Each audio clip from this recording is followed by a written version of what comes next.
My mother was one signature away from putting my dead father's house behind my stepfather's failing business loan. The notary had her stamp ready, the banker had turned to the final page, and my stepfather kept one hand near my mother's elbow like he was helping her sign something harmless. Then my lawyer opened the loan file and pointed to one line. Anticipated family support. $220,000 from Mara Ellis Trust Distribution. The problem was, I had never agreed to give him a cent. My name is Mara Ellis. I'm 30, and this inheritance story started when my father died when I was 13. His name was Andrew Ellis. He wasn't rich, but he was careful. He paid extra on the mortgage, kept insurance, saved quietly, and treated paperwork like a way to protect people after he was gone. When he died from a sudden aneurysm, he left my mother Helen, our small brick house in Reynoldsburg, Ohio. No mortgage, no debt, just a roof he thought would keep her safe. He also left me a trust that would not unlock until I turned 30. I didn't know the amount then. I only knew adults kept saying, "Your father planned well," which sounded cruel to a grieving kid. 14 months later, my mother married Grant Barlow. Grant owned a small hardscaping company called Barlow Outdoor Design. He built patios, retaining walls, and backyard fire pits. He talked about legacy constantly, even though his vendors always seemed to be waiting for checks. By the end of his first week in our house, he was sitting in my father's chair at dinner. By the end of the first month, he was calling the house my place. When I said, "Dad left this house to Mom," Grant looked at me and said, "And your mom married me, so there's a man in the house again." My mother stared at her plate. That became the pattern. Grant spoke. I looked at her. She looked away. He made rules about everything. No phone after 9. No locked bedroom door. No friends over unless he approved them. No tone. No attitude. He made me call him sir. When I turned 16, Grant put a yellow legal pad on the kitchen table. At the top, he had written Mara household contribution. Room, $275 per month. Utilities, $40. Food, flexible. I said, "I'm in high school." "And," he said, "then get a job after school." My mother stood at the sink, rinsing a clean plate. I waited for her to tell him I was still a child. Instead, she said, "It might teach you responsibility." So I got a job at a sandwich shop. I worked closing shifts, did homework after midnight, and gave Grant money orders every month. He made me write room contribution on the memo line.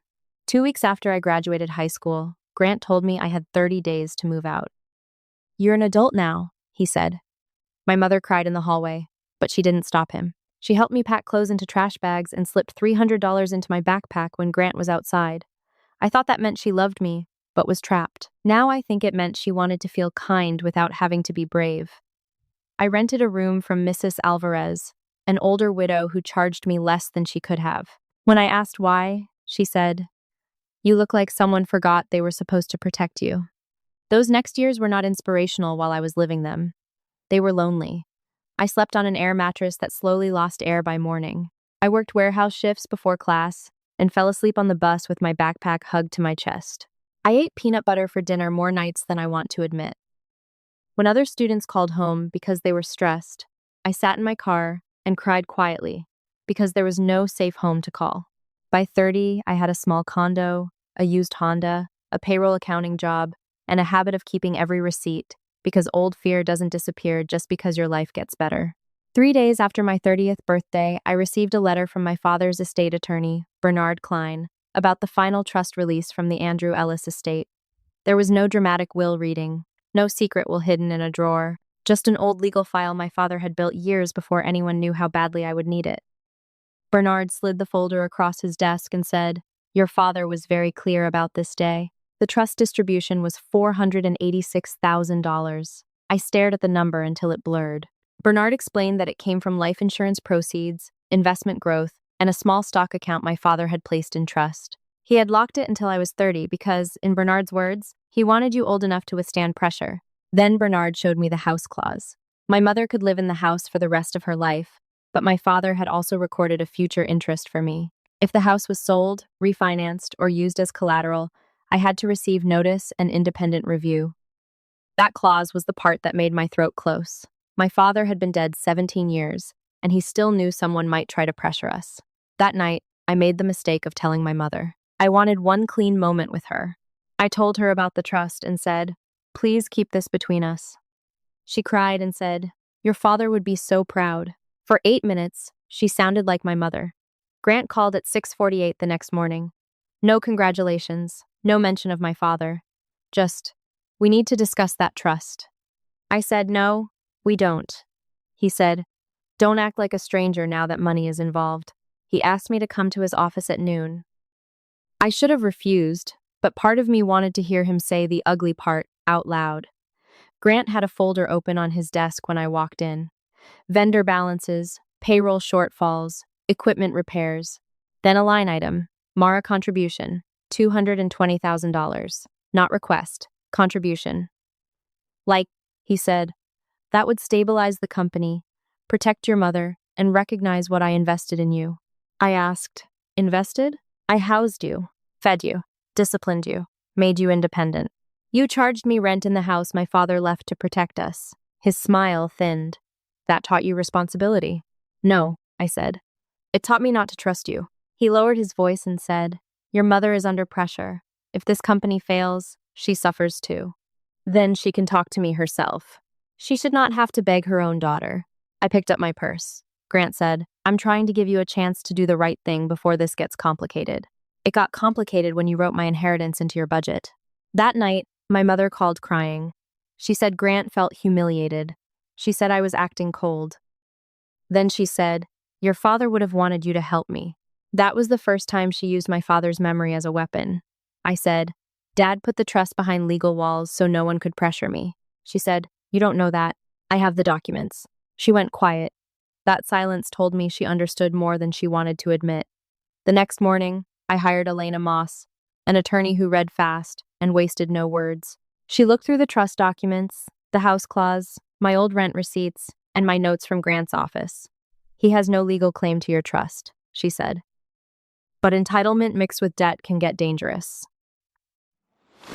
She helped me secure the funds, freeze my credit, update beneficiaries, and send Grant a cease and desist letter telling him to stop representing my inheritance as available to him or his business. Grant answered by showing up at my workplace. The receptionist called my desk and said, there's a man downstairs who says he's your father. My stomach went cold. He is not my father. Please ask him to leave. He refused. My manager, Priya, had to go downstairs and tell him my office was not his family room. He left after saying loudly, tell Mara she can't hide behind lawyers forever.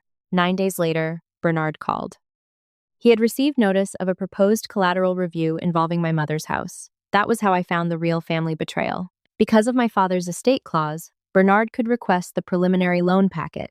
Elena pulled county records, business filings, and UCC records connected to Barlow Outdoor Design. I also found the name of Grant's former partner, Cole Danvers. I asked Elena if I could contact him. She said, ask for documents, not gossip. So I emailed Cole, explaining that Grant may have referenced my trust in business financing. Cole replied cautiously. He said he had left the company because of financial concerns, and he had emails where Grant described the restructuring as trust-backed. Grant had not just asked for my money. He had been using the idea of my money to keep vendors calm. The bank packet arrived the next morning. Page 1 listed Grant and Helen Barlow as borrowers. Business purpose, restructuring and working capital. Collateral. Helen Barlow residence. Anticipated outside funds, $220,000 family support. Source, Mara Ellis Trust Distribution. This wasn't just toxic family drama anymore. It felt like stolen inheritance dressed up as responsibility. But Grant had not submitted a childish fake email or an obvious forged consent letter. He was smarter than that. He had given the bank a borrower liquidity narrative, the kind of summary a business owner writes when a loan file needs context. It said my trust distribution had been disclosed to the family, that I was reviewing documents with counsel, and that family support discussions remained active. Technically, every phrase had a piece of truth inside it. Together, they created a lie. Attached behind it was something called an internal household support draft. Helen had signed it. It was not formatted like a final loan document. It looked like a worksheet. Grant had told her it was only for their accountant, a rough planning page to show what options they were exploring. But in the loan packet, it sat behind the borrower certification like supporting documentation. And the borrower certification said the borrowers anticipated a family contribution of up to $220,000 from the Mara Ellis Trust distribution based on ongoing discussions with the beneficiary. My mother's signature sat at the bottom. For a minute, I couldn't speak. I called her that night and asked, "Did you sign a certification saying my trust was an anticipated source of funds?" She said, "Grant said it was standard language. Did you read it?" "Mara, you don't understand what it's been like. Did you read it?" She started crying. Then, for once, she said something more honest than her tears. "He kept telling me, if the company failed, everything would come after the house. Taxes, vendors, lawyers. He said a paid-off house only looks safe until creditors smell blood. He said if I didn't help him, I'd end up old, broke, and alone, in a house I couldn't keep." I went quiet, because I believed that he had said those things. Grant had spent 17 years teaching my mother that safety came from staying useful to him, but fear did not erase her signature. I said, "You knew I refused." She whispered, "I thought if the loan stabilized things, you would see helping us was right." "No," I said. "You thought if the paperwork moved far enough, I would be too trapped or too guilty to fight it." She said, "I was trying to save my marriage. Not her house, not her daughter, her marriage." The closing appointment was Friday at 2. Elena said we could send the dispute documents ahead and freeze the loan quietly, or we could appear before signatures were completed and correct the record in person. I chose to appear. Not because I wanted a revenge story moment, for the record. At 1:50, Elena and I walked into the bank. Grant was already in the glass conference room. My mother sat beside him, holding a pen. A loan officer sat across from them. The notary's stamp was on the table. Grant smiled when he saw me. "Good. Maybe now we can settle this like adults." Gad. Elena placed our folder on the table. "My client is here to correct the lending file before any signatures are completed." Grant said, "This is a family matter." Elena said, "No, this is a lending file with a disputed source of funds." The notary lowered her stamp. Elena showed the trust distribution letter, the cease and desist, and a written statement from me saying I had never agreed to contribute funds. Then she turned to the borrower narrative. "This language says family support discussions remained active. That is misleading. My client had refused before this was submitted." Grant said, "It says discussions. It does not say she wired money." The bank manager looked at him. "It is in the source of funds section." That shut him up for half a second. Then the manager turned to my mother. "Mrs. Barlow, this certification was signed by you. Did you understand it represented your daughter's trust as an anticipated source of funds?" Grant said, "Helen signed what the bank required." Elena said, "Please let the borrower answer." My mother's eyes filled with tears. She whispered, "I knew Mara had not agreed yet." Yet. That one word told the whole room everything. Grant snapped, because she was going to come around once she understood the stakes. The bank manager closed the folder. "That is not a source of funds." Then Elena presented Bernard's letter explaining the estate clause on the house. I had a recorded interest. I had not consented. I objected to the property being used as collateral for Grant's business debt. Grant's face turned red. "Andrew has been dead 17 years. He doesn't get to control my wife's house." I said, "You mean the house he paid for before you ever walked into it?" The bank froze the application pending compliance review. Grant stood so fast his chair scraped the floor. "I have payroll due Monday."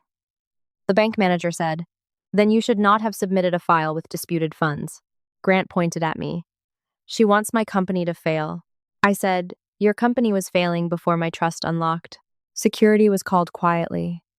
Grant left without the loan file. My mother stayed seated with the pen still in her hand. She said, "Mara, I was scared." I said, "I was 16. I was scared too." For once, I did not comfort her. I thought the bank freeze was the climax. It wasn't. Grant lost the bank room, but he still had a weekend before the bank's compliance review updated the file on Monday.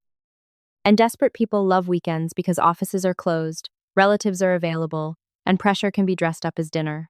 4 days later, Aunt Lisa called and said my mother was falling apart. Grant wanted one dinner to clear the air. I asked if he would be there. She hesitated. Then she said, "He keeps saying you ruined the loan that would have protected your mother's house." I told Elena. She told me not to bring her. A lawyer at a family dinner would only escalate things. But she also said, "If he puts anything in front of you, Photograph it before you touch it, I asked. You think he'll try to get me to sign something? Elena said, the bank froze the loan because the consent was disputed. If he can produce updated family consent by Monday, he may try to reopen the file. That sentence turned the dinner from awkward into dangerous. I went to Aunt Lisa's house on Sunday evening because I knew what Grant was doing. He was trying to turn a legal boundary into a family vote. The house smelled like roast chicken and lemon cleaner. For half a second, it almost felt normal. Then I saw the folder at my place setting. Grant was at the head of the table. He said, "We're not here to fight. We're here to repair what you broke." I stayed standing. What did I break? The loan that would have stabilized your mother's future. Aunt Lisa looked confused. Grant, I thought we were just talking. We are, he said. But the bank needs updated family consent by Monday if they're going to reconsider. There it was, the deadline. He pushed the folder toward me. It's not a loan document. Just a family resolution saying you understand your father's trust may be used to support your mother's household stability if necessary. I photographed it. Grant's face changed. Don't be dramatic. I said, you couldn't get the bank to accept my consent, so now you're trying to manufacture it at a dining table. Aunt Lisa said, Grant, what is that? Language the bank needs. I placed the bank freeze notice on the table, then the borrower certification. This is why the bank stopped the loan, not because I sabotaged anything, because my trust was listed as an anticipated source of funds after I had refused. My mother started crying. Grant said, Helen was under pressure. I looked at him. From who? No one answered. Then I pulled out the old money orders from when I was 16. Room contribution, $275. Month after month. Grant said, that was symbolic.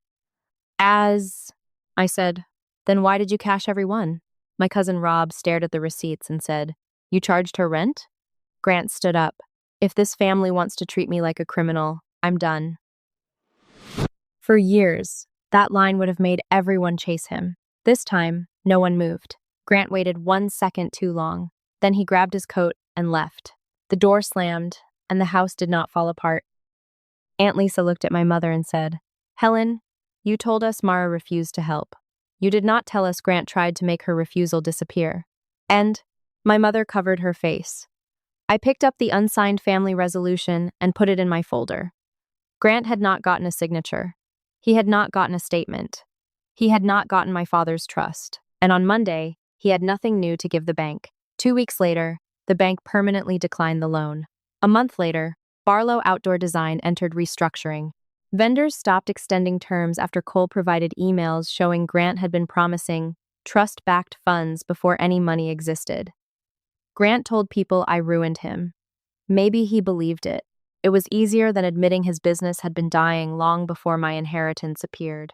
My mother moved into Aunt Lisa's guest room for 12 days, then went back to the house to figure things out. I hated that, but I finally understood I could hate her choice without making it my responsibility to fix it. When she asked to meet for coffee, I went with one rule: no Grant, no money, no using Dad's memory to pressure me. She looked older, not innocent, just exposed. She said, I didn't know how bad it was. I said, you knew enough to sign. She closed her eyes. I thought she would cry and make me manage her feelings again. Instead, she said, I knew enough, but I kept telling myself it wouldn't go that far. That was the first honest thing she had said in years.